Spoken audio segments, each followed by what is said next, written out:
दरम्यान एक अजून मोठी बातमी, राज ठाकरे अगदी थोड्याच वेळात एबी फॉर्म्स वाटप करणार आहेत। या क्षणाची एक महत्त्वाची अपडेट आपण बघतोय। राज ठाकरे थोड्याच वेळात एबी फॉर्म्स वाटप करतील। अक्षय कुडकेलवार आपले प्रतिनिधी आपल्या सोबत जोडले गेले, त्यांच्याकडून अधिकचे अपडेट्स आपण घेणार आहोत। अक्षय, काय अधिकची माहिती आहे?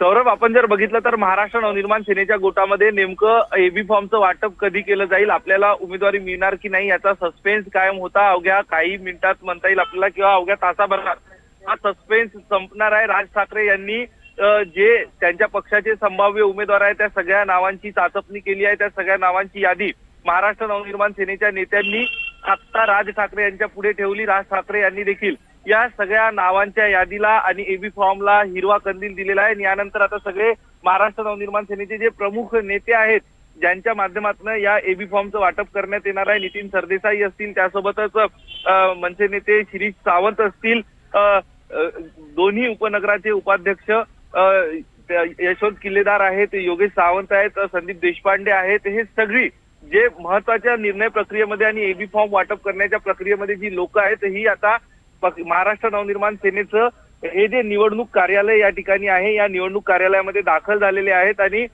आता प्रतीक्षा जी सगळ्या इच्छुक आणि संभाव्य उमेदवाराला लागून राहिलेली आहे की या ज्या प्रमुख नेत्यांच्या माध्यमातून कधी आपल्याला फोन येतोय।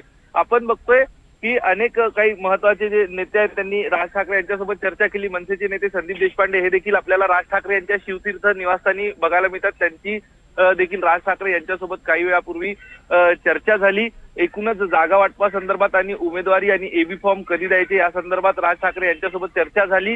हे सगळे नेते आता या ठिकाणी दाखल झालेले आहेत। प्रामुख्यानं शिरीष सावंत असतील आणि त्यासोबतच नितीन सरदेसाई असतील, यांच्यावरती एबी फॉर्मचं वाटप करण्याची महत्वाची जबाबदारी आहे। आणि ते एबी फॉर्म घेऊन या महाराष्ट्र नवनिर्माण सेनेच्या निवडणूक कार्यालयामध्ये दाखल झालेले आहेत। घडामोडींना वेग येत आहे, तर काही कार्यकर्ते पदाधिकारी देखील जमण्यास सुरुवात झालेली आहे। जे सकाळपासून नेमकं आपल्याला या ठिकाणी एबी फॉर्म कधी मिळणार याची जी सगळी काही प्रतीक्षा लागून राहिलेली होती, यासाठी हे सगळे लोक या कार्यालयाबाहेर हिरट्या घालत होते पदाधिकारी, असं म्हटलं तरी वावगं ठरणार नाही। आणि आता ही प्रतीक्षा संपलेली आहे, सस्पेन्स संपलेला आहे। जी माहिती माझ्याकडे आहे या माहितीनुसार जे मुंबईच्या उपनगरामध्ये आहेत, जे लांब राहतात असे पदाधिकारी, ते देखील दादर परिसरातच ज्यांना फोन गेले होते दादर परिसरातच थांबून आहे की आपल्याला नेमका उमेदवारीसाठी एबी फॉर्म देण्यासाठी कधी फोन येतो। त्यामुळे अपेक्षा निश्चितच अक्षय, त्यामुळे आता सगळ्यांनाच उत्सुकता लागलेली आहे। या संदर्भातले अधिकचे अपडेट्स आम्ही तुमच्याकडनं घेऊ। तुर्तास धन्यवाद।